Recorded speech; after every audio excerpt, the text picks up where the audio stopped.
Muy buenas tardes, estimados colegas y queridas amigas. Tengo el gusto y el placer de presentarles a ustedes el colega brasileño Ricardo Cavaliere. Ricardo Cavaliere enseña en la Universidad Fluminense de Río, ¿no? Sí, Río, y es profesor y tomó su doctorado, se doctoró en la Universidad Federal de Río y después del doctorado añadió a su formación, si me permito decirlo de esta manera, cursos especiales en gramatografía brasileña y en historiografía de la lingüística. Sobre todo y está también de profesor en el Instituto de Lengua Portuguesa, y lo que considero yo como un mérito especial es miembro de la Academia Brasileña de Filología. ¿Hay más en el título? No, basta. No, tengo que traducirlo aquí del inglés y traduttore. Perdón. Bueno, y lo que quiero subrayar aquí también es editor de una revista conocida, Confluencia, y coeditor de un grupo de trabajo en historiografía de la lingüística brasileña. Además, es miembro de varias asociaciones y tiene un buen listado de publicaciones, y del que doy el título más importante, por lo menos me puede corregir, en portugués: Pontos Essenciais en Fonética y Fonología, que se vende como panecillos, ¿no? Bueno, y no quiero pararle. Bueno, le doy inmediatamente la palabra, que se presente por sus palabras a nosotros. Muchas gracias.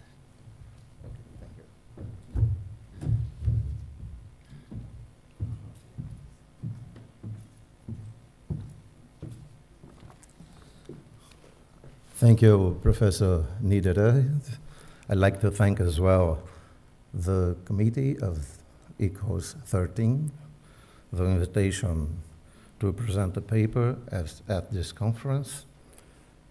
My special thanks to my colleagues and friends, Carlos Assunção, Gonçalo Fernandes, Rolf Kammeler.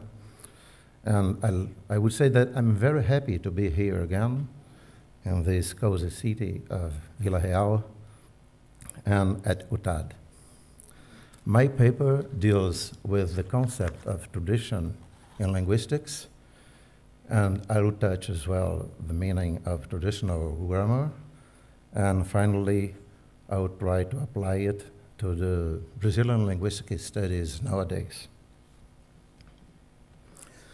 The term tradition, from the Latin traditio traditionis, etymologically means delivery, the action of giving something to somebody, from trans, over, plus dare, to give. According to its general meaning, tradition is understood as a product of the past that continues to be accepted in the present, or, in other words, a set of socially rooted customs and practices that characterize the cultural heritage of contemporary society. Regarding this cultural meaning, tradition implies a set of beliefs and moral rules inherited from the past that determines human social behavior in the present day. In a specific dimension, it can be asserted that tradition has a religious meaning in the sense of a doctrine or practice transmitted from age to age. But along with this idea of transmission, we must attribute to tradition a second and less perceived sense of subjective nature. Tradition also means, and I here quote the Portuguese linguist José Herculano de Carvalho, the awareness of this transmitted act, the awareness of the values thus transmitted and of its continuity. More than that, tradition implies the need to keep this awareness alive, since it will be this conscious attitude that will hold firm the axiological basis to the point of supporting the change that modernity imposes. This permanent consciousness in the historical process of transmission, including ideas, concepts, habits, and ancient skills, manifests itself with a feeling of non-chronological tradition, not exclusively linked to the past, but infiltrated in modern-day acts and behaviors. In other words, quoting again the Portuguese linguist Herculano de Carvalho, tradition, the word itself says, is not stillness, but movement in continuity. So we may say that tradition implies the preservation of present-day values, behaviors, and attitudes that showed to be effective in the past. In this perspective, there is an imperative semantic link between moral probity and tradition, in the sense that, from the cultural point of view, each people creates filters that work in order to only permit the survival of what has proved to be relevant to maintain and protect its fundamental values. In short, regarding its cultural meaning, tradition should convey a sense of continuity between the past and the present, that is to say, a feeling that it has passed down through time and will continue to go ahead in the future, so that when following traditional principles and rules, one interprets it as everlasting. This profile of traditional values somehow expresses a conflict with the use of the term tradition in the history of science, in particular in the history of linguistics, as we will see in the following lines. In his paper on models in linguistic historiography, Konrad Körner observes that when a certain trend is commanding attention in linguistics, other ones, both older and newer ones, are maintained or established.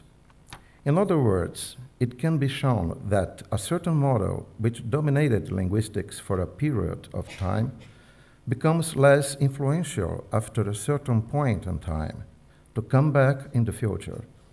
And this renewal does not imply a dialectic alternation, as one might think, according to the Hegelian conception of the development of science, but a coexistence of distinctive models in a relationship of continuities versus discontinuities. As many other scholars do, Körner refers to linguistic traditions, attributing to the term tradition a discrete instead of a continuous notion. In his historiographical approach, we can identify several traditions. Here, the term could acquire a close sense to Thomas Kuhn's concept of paradigm that go ahead in time and alternate in periods to a greater or lesser extent.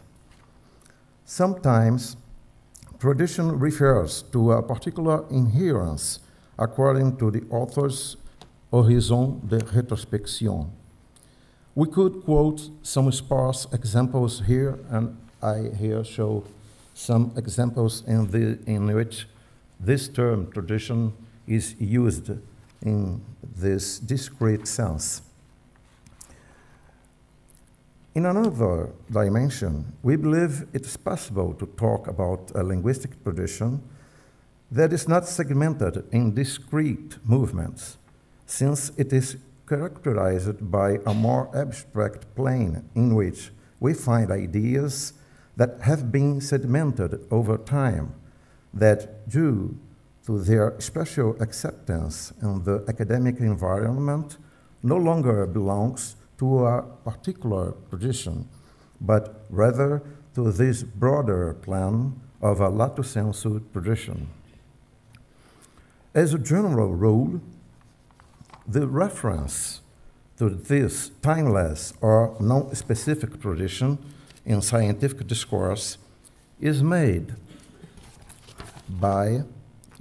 not by the substantive tradition, but substantive tradition per se, but by the adverb traditionally that refers to such consolidated knowledge in the history of linguistics. And here I show some quotes as well, in which the adverb traditionally is used in this continuous sense or non-specific sense of tradition. What we have here, then, are not one-off proposals, but rooted concepts that lose their paradigmatic identity to constitute a consolidated knowledge that is heeded by paradigms in general. Making reference to the continuities versus discontinuities model in the history of linguistics, Konrad Körner observes that due to many reasons, and here I quote him, a certain trend subsides, and it appears that sometimes a general change of perspective and direction may cause a particular tradition to fall into disrepute. Considering that paradigms or traditions advance in parallel in successive pauses, it follows that over time, some of their concepts survive at moments of rupture and remain valid or in coexistence with the concepts of the paradigm in force. Hence, there follows the construction of a perennial conceptual order, which, for that reason, assumes a non-chronological feature, since it detaches itself from its original and specific tradition. There follows, as well, the advent of a conceptual line that represents tradition in its broadest and non-chronological sense. It lends itself both to the past and to the present, as demonstrated in this diagram. As you can see, this diagram is clearly inspired by Konrad Körner's continuity versus discontinuity model diagram. This explains why the sequence of continuities and discontinuities preserves certain concepts that become everlasting at the non-chronological plane of tradition and carry with them the corresponding meta-language. In fact, some knowledge gains, such as the principle of linguistic universals, the classification of the parts of speech, the morphemic analysis, the principle of distinctive features, and many others that have been built over time by several traditions, seem to belong to a single and non-chronological linguistic tradition, since they became concepts that are valid beyond the temporal boundaries of their respective paradigms. In a way, this is clearly linked to what Robert Robbins states as, and I quote him here, progressive accumulation of knowledge in a given range. Regarding this aspect, special importance should be ascribed to metalanguage. The task of talking about a language in order to describe it and provide it with instruments results in the production of two pillars of metalinguistic knowledge, grammars and dictionaries. These products or technologies undergo the natural wear and tear that technological advancement imposes on any field of knowledge. As a result, the passage of time and the continuous activity of scientific research imply an inexorable technological change that generates an antagonistic range of well-established knowledge and discarded knowledge. According to Kuhn's theory of normal science, the clash between paradigms involves the very conception of science and its scope. Kuhn illustrates this fact with the conflict between Lavoisier's chemistry and the 18th century Flogisk chemistry. The former, uninterested in research on the similarity between metals, the latter devoted to this issue. Within linguistics, the fact can be exemplified by the total lack of interest of structuralism in the origin of language, which was the obsessive focus of historical comparative school in the 19th century. However, as Thomas Kuhn warns us, considering that new paradigms derive from former ones, they, and I here quote him, they ordinarily incorporate much of the vocabulary and apparatus, both conceptual and manipulative, that the traditional paradigm had previously employed. Well, keeping the same meta-language in different theoretical models, on top of adding new concepts to previous technical terminology, results in preserving indirectly the concepts that it expressed in prior theoretical proposals, even if it is just to establish the necessary confrontation between what the term meant before and what it expresses now. This is a factor that grants tradition a timeless feature, as it is conveyed in a meta-language that is not linked exclusively to the past or to the present. Now, I'd like to say something about the meaning of traditional grammar.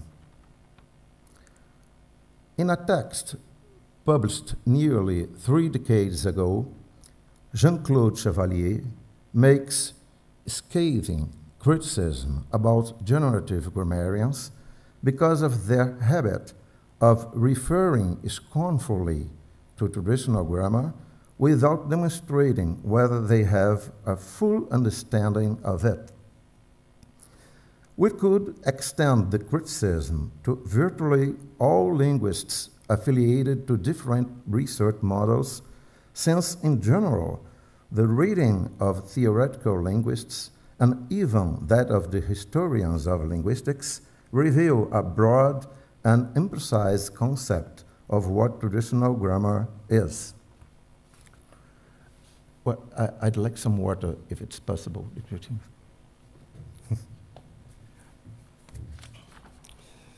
There are many examples that could be cited here about the imprecise conception of traditional grammar. Kate Allen, to quote an example in his The Western Classical Tradition in Linguistics, links traditional grammar to the Greco-Latin classical grammar in some passages. Thank you very much.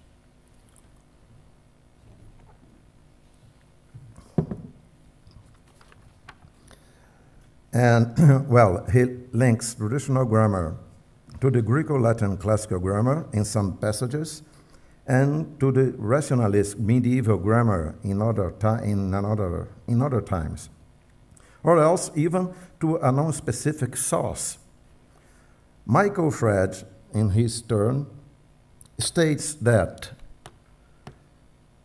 he understands traditional grammar, and I here quote him, the kind of grammatical system set out in and presupposed by standard modern grammars of Greek and Latin, like Kuhner-Goethe or Kuhner-Stegmann. Since grammars of this kind traditionally have been followed quite closely by grammarians of other languages, one may speak of traditional grammar quite generally. On the other hand, Francisco Rodrigues Adrados refers to the three grammars. It means structural grammar, historical grammar, and traditional grammar. He envisions an identity between structural grammar and traditional grammar. Traditional grammar of Greek origin, since both of them are engaged in the description of a language state, in addition to stemming from the assumption that the elements that integrate a language state are not independent or inconsistent. And I here quote him, sino que forman un todo organizado, un sistema cuyas partes son interdependientes. This purpose would place both grammars at distinct ends of the spectrum. On the one hand, traditional grammar accompanied by structuralist grammar, and on the other hand, historical grammar. Furthermore, Adrados emphasizes that the identity between traditional grammar and structural grammar lies on their focus on language regularities, either on the basis of the word or on syntactic rules, which obviously cannot be attributed to the diachronic perspective of historical grammar.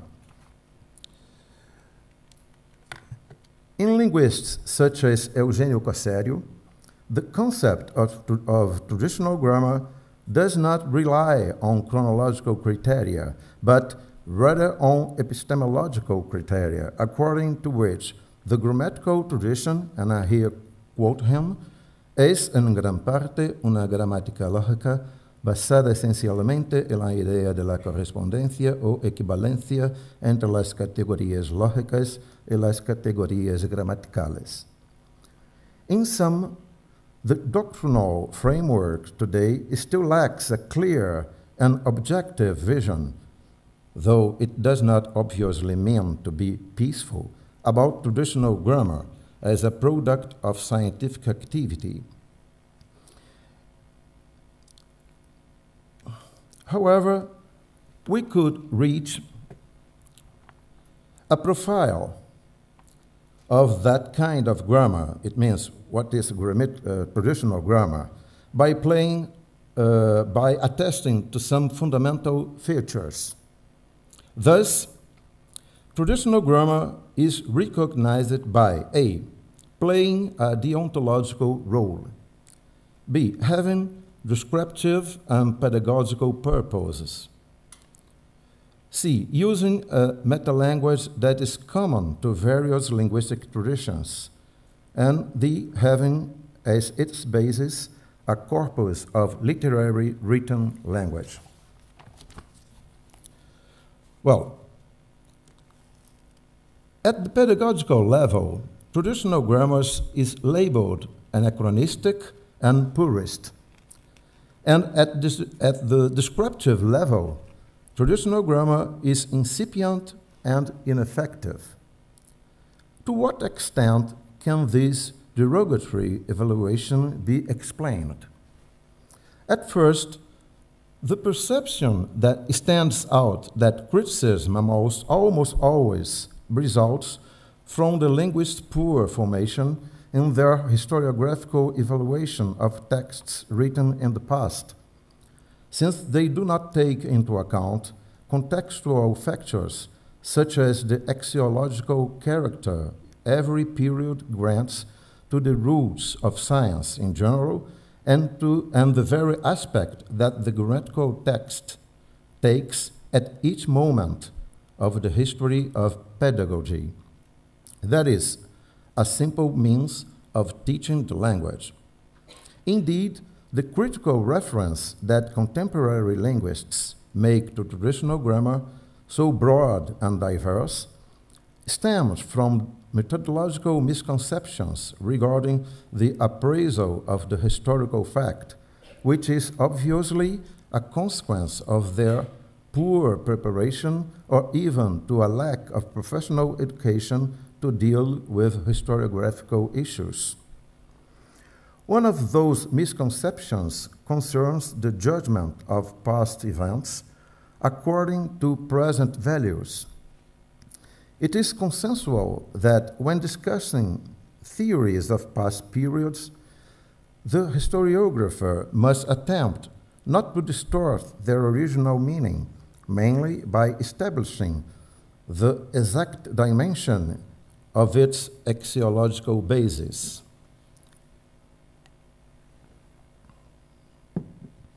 This implies discussing, for instance, in what measure to be normative in the pedagogical level is a flaw in the 19th century, or even if it was indeed a flaw in the past. We can observe an evident lack of consideration about the intellectual atmosphere of past periods in this evaluation, as if the meaning of purism and the criteria of deontological papers were the same all along this extensive period of time. In their well-known work, The Invention of Tradition, Eric Hobsbawm and Terence Ranger argue that many principles, beliefs, and values which appear or claim to be old are often quite recent in origin and sometimes invented. The authors distinguish genuine tradition from invented tradition, stressing that invented tradition are a set of practices normally governed by overtly or tacitly accepted rules and of a ritual or symbolic nature which seek to inculcate certain values and norms of behavior by repetition, which automatically implies continuity with the past. We are led to reflect on this issue regarding the numerous texts and studies that characterize traditional grammar as eminently incipient and ineffective, although this feature cannot be attributed to all the texts produced in the past. At another level, one observes repeated and pervasive reference to grammatical tradition as a repository of incompetent studies without specifying clearly which authors or works are effectively object of disapproval. Structurally speaking, one starts from a premise according to which everything written prior to a certain occasion is the same, regrettably equal, so much so that we would say once the text was written in the past, it is necessarily the result of incompetence and ignorance. Such an attitude is typical of linguists who express their judgment without the necessary epistemological neutrality. That seems to be the path chosen by John Lyons in his deprecating reference to traditional grammar as an argumentative strategy to praise 20th century formal linguistics. Enthusiastic about the achievements of generative grammar in the field of grammaticality, Lyons expresses his opinion. Traditional grammar gave only a very partial and often highly inexplicit account of grammaticality. Modern grammatical theory sets out to be more explicit and more comprehensive, especially in respect of the formulation of the syntactic rules of language systems, than traditional grammar ever aspired to be.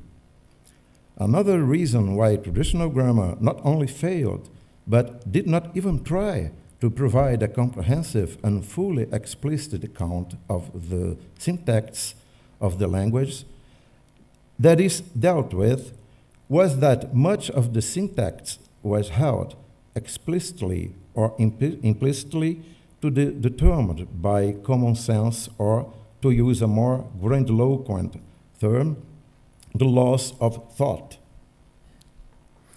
We can observe the use of the phrase laws of thought that in this critique Lyons situates traditional grammar within the Poirier rationalist model, which prevailed until the advent of historical comparative grammar in the 19th century, perhaps forgetting that the generative model, which best worked with the concept of grammaticality, maintains paradigmatic ties with the rationalist model. In Brazil, the state of affairs is not different, although the critique to tradition has a more generalist mark because of the even less precise concept about what traditional grammar turns out to be. Let us read what the Brazilian linguist Mário Perini states in the preface of Gramática Descritiva do Português. There's a place for the teaching of grammar in the elementary school and high school. That place is currently occupied by a grammatical doctrine that dismisses the achievements of linguistics in the last 70 years, and indeed also much of the previous linguistics. It is the traditional grammar, or rather the current seriously impoverished version of the old traditional grammar. Perini's reference to the failure of grammatical tradition plays the same argumentative role as the one used when the reference is made to a premise of the opposed counterpoint. The description of the language today is efficient because it is distinguished from the description of the past. But what is really important in that reference to the grammatical tradition is its diffuse nature. What grammatical doctrine would that be that can dismiss everything that linguistics conquered in the latest 70 years? To hate such a generalist and comprehensive assertion, we shall admit that nothing of the structuralist model, for example, lies in the page of Brazilian grammatical tradition. That nothing from the functionalist thesis came to traditional grammarians' attention. In other words, we should believe that the grammatical description does not go beyond a list of concepts without any theoretical groundwork, as if it were possible to practice the art without the support of the theory.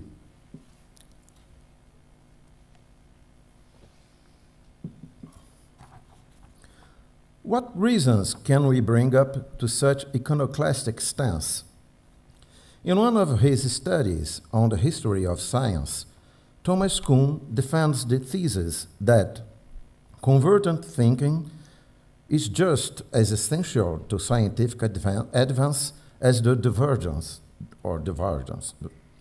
According to Kuhn's thesis, traditional research, no matter how qualified it is, relies on convergent opinions originating from a consolidated consensus that permeates science education and is ratified in professional life. Thus, considering that revolutionary shifts are uncommon, one can conclude that they depend on a long-term prevalence of a consensual order in the field of research. Following this line of reasoning, Kuhn refers to an essential tension that is implicit in scientific research, meaning that, and I here quote him, only investigations firmly rooted in the contemporary scientific tradition are likely to break that tradition and give rise to a new one. For that reason, the scientist whose research results in a new paradigmatic order shall necessarily have played the double role of traditionalist and iconoclast. Let us try to bring order to chaos. In Brazil, over a little longer than a century and a half, between 1806 and 1985, Portuguese language grammars are published under 4 linguistic traditions. The first one, grammars linked to the rationalist tradition of Dumarsais, Condillac, Bosé, Jerônimo Soares Barbosa, and others. Second, grammars under the historical tradition of Grimm, Schleicher, Max Müller, and others. The third one, grammars based on the philological tradition of Dietz, Adolfo Coelho, Meyerlieb, Leite de Vasconcelos, Carolina Michaelis de Vasconcelos, among others. And the last one, grammars that converge philological tradition with the structuralist and functionalist tradition of Fernand Saussure, Tubetskoy, Samuel de Ligaia, Martinet, among others. As you can see in this framework, I put the traditions on the left and some examples of Brazilian authors on the right. Although these 4 trends follow different theoretical bases, they coincide in some aspects. So, convergence aspects. They only look into the written language. B, they are made for the teaching of the vernacular, although the tendencies under items 2, 3, and 4 also have a descriptive objective. C, they have supported by a corpus of literary language, and finally, they use virtually the same meta-language. On the other hand, they are fundamentally divergent proposals in many other relevant aspects, such as, the divergent aspects. The purpose of the grammar, it may be merely descriptive or descriptive and normative. The synopsis of the grammatical description that varies a long time. The first trend subdivided into orthography, prosody, syntax, etymology, and the following lexicology and syntax. to finally to a three-dimensional parts of morphology, phonetics, and syntax. D, divergence in key linguistics concepts, such as the concept of grammatical classes, syntactic functions, structural elements of the noun and the verb, and so on. Not to mention the gradual change of the concept of language, which goes from a logicist principle to a systemic principle going through an organic principle. However, the identity factors outlined above give an apparently unitary feature to the four grammatical profiles. It means, in the overall evaluation of the four traditions, there is a prevalence of identity traces over distinctive traces. This fact produces the impression that they belong to the same source or to a single tradition. In a way, it is understandable that it happens to be so, because we know that when we talk about origin in linguistics tradition, we are not talking about an isolated event, but about a process that has lasted for a considerable period of time, and during which time previous knowledge is bestowed upon new knowledge, a tradition originated in technology transfer.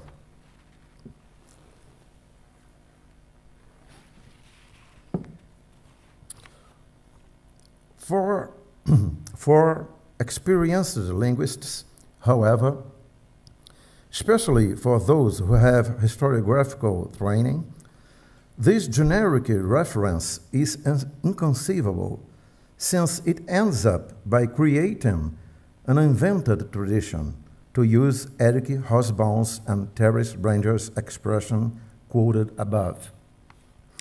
On the other hand, in Brazil's case, the expansion of university courses of letters by the mid-20th century, as well as the arrival of new models of linguistics research, namely structuralism of the 40s, generative grammar of the 60s, the variationist sociolinguistics after the 70s, along with other models such as textual linguistics and North American functionalism in the last decades of the century, gave rise in the academic scenario to a researcher who is dedicated to the production of linguistic texts with another teleological profile, since they do not have a pedagogical objective, do not deal with a literary corpus, and give prominence to the study of the spoken language.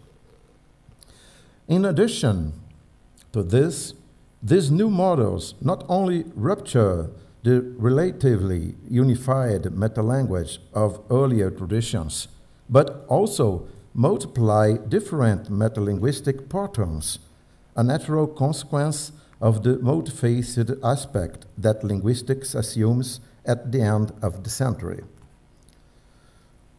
Structurally speaking, one creates the pseudo-truth that linguistics as a science emerged from Saussure. The reason why the new researchers who start with the theoretical models that prevailed in the second half of the 20th century have gained the privilege of naming themselves linguists, while those who were devoted to language studies within the prior trends are called philologists. As a result, it is a convention to name linguistic grammars, the works that are written according to the new models, especially the structuralist, the generative, and the functionalist, as opposed to traditional grammars, that is, all works that were written previously within the frame of the rationalistic school, the comparative historical school, the philological school, and even the structuralist philological branch. In brief, today, the term traditional grammar within the Brazilian academic environment implies a broad, unspecific, and depreciating reference that encompasses everything written outside of the models that have prevailed since the mid-20th century, namely structuralism, generativism, sociolinguistics, and the so-called North American West Coast functionalism. The main misconception of this evaluation is in interpreting tradition as a point in the past, rather than a timeless force that pervades the course of linguistic knowledge. Thank you.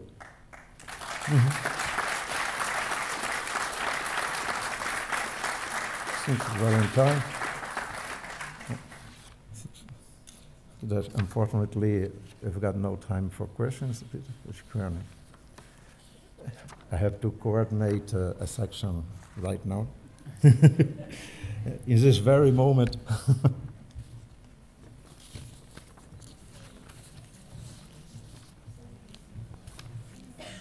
Muito obrigado. Oh, muito obrigado. Organizadores. Thank you very much.